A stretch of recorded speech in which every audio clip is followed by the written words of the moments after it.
What's the story behind Brawl For All? How was it originally pitched to you? Roll of the eyes. All right. I'm at home on one of my days off. The office calls me and they go, we're having this Brawl For All and it's a real fight. You wear boxing gloves and you can do whatever you want.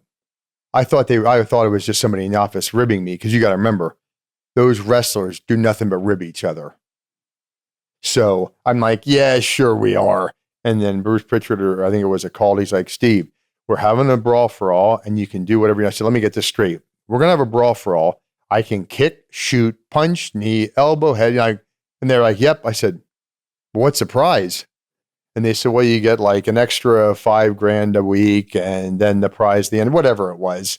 And I said, well, I don't believe you, but go ahead and sign me up. I didn't believe him. I thought the whole thing's a rib. I thought it was one of the guys playing a joke. So we get to the next TV. I haven't trained for this, in a while. And I'll never forget, we get there and they're like, you're fighting Miro tonight for the Brawl For All. I'm like, this thing's real? And like, okay. So we go out in the ring and there were 16 of us in it. And, we're going over the different things we could do. And I said, well, he told me I'm allowed to kick when he called me.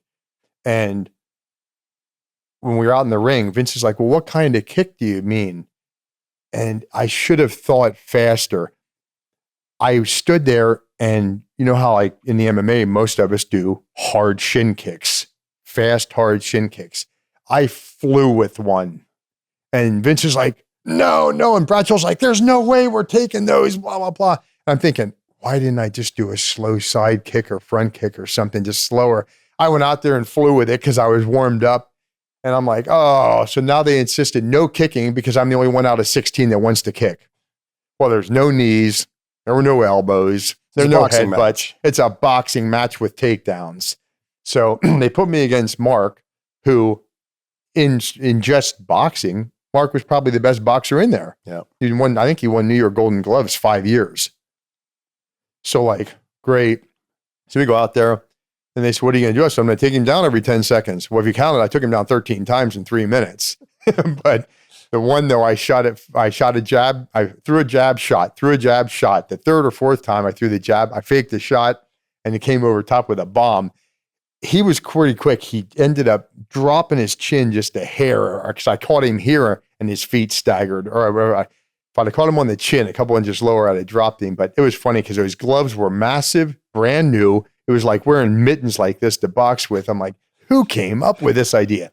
Then 3 of the guys got hurt and it just was horrible for the business. The people didn't even know what the hell was going on. I keep taking them down. The people in the crowd are like, what is this? I don't know if people watching knew if it was a shoot or a work. I know. Right? I know. Like, I think it's WWE. So you're like, well, it's got to be a work in some sort of way.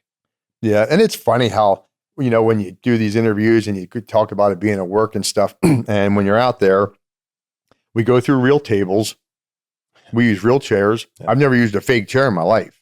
You go to Walmart and buy a brand new metal chair, and that's what we all take. And it's just funny.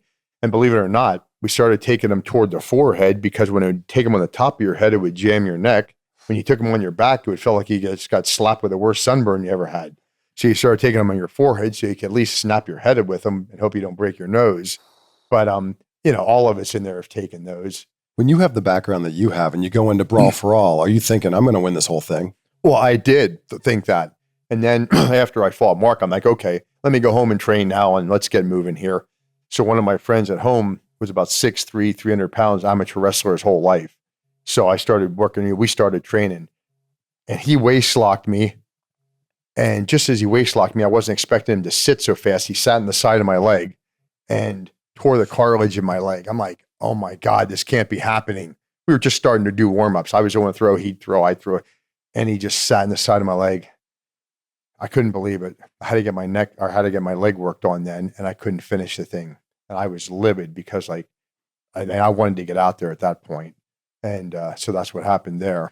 When you look at the other 15 guys in that, who was the toughest opponent, do you think? Bart won it. Yeah.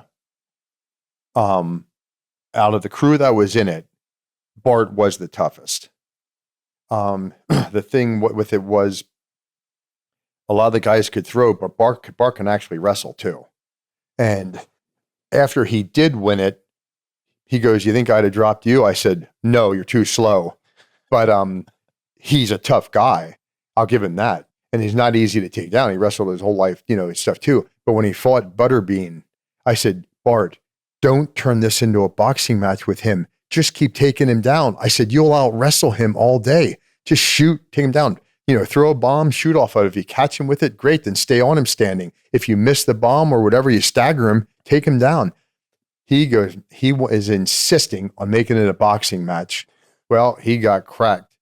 But, Bart's a tough guy. He is, no matter what. And, I don't know why he would opt just to turn that into a boxing match when he knows he can out wrestle the guy. Butterbean just destroyed He him. did. And I told him before, I said, "Bart, just go out there and wrestle." I mean, because what's Bart? He's got to be 6'3", 6'4", 275.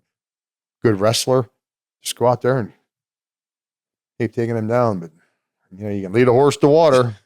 I tried. Yeah, it was scary. When he got dropped, it was scary. Yeah, he did get dropped. And, you should, my thing is just shoot on him, wear him out. Throw your hand. If you catch him with a bomb and you see him stagger, then stay on him. If you don't stagger him, keep shooting on him. Yeah. But yeah, that backfired. But nevertheless. Aren't you glad it wasn't you? Yeah, I would have kept taking him down at that point. But you think you might have beat Butterbean? I certainly would have fought Butterbean. But I mean, when you're allowed both, you throw a good punch. Sometimes if you're a good shooter and you can shoot off your punch, throw it. He fades or slips, shoot off of it. You have to set him up and stuff like that. Don't just stand there and do the one thing that guy's great at. Yeah. And, but it's funny because I'm doing that Bell County Comic Con in Austin in August, and I'll be with Butterbean. And, have you ever taken a photo with him? I haven't, but I'll be down there with him. And then, wait, maybe I did. He was in wrestling with us one time, but I don't remember it. And then Mark Coleman will be with us, and then a couple other guys. So that's who I'll be with all weekend.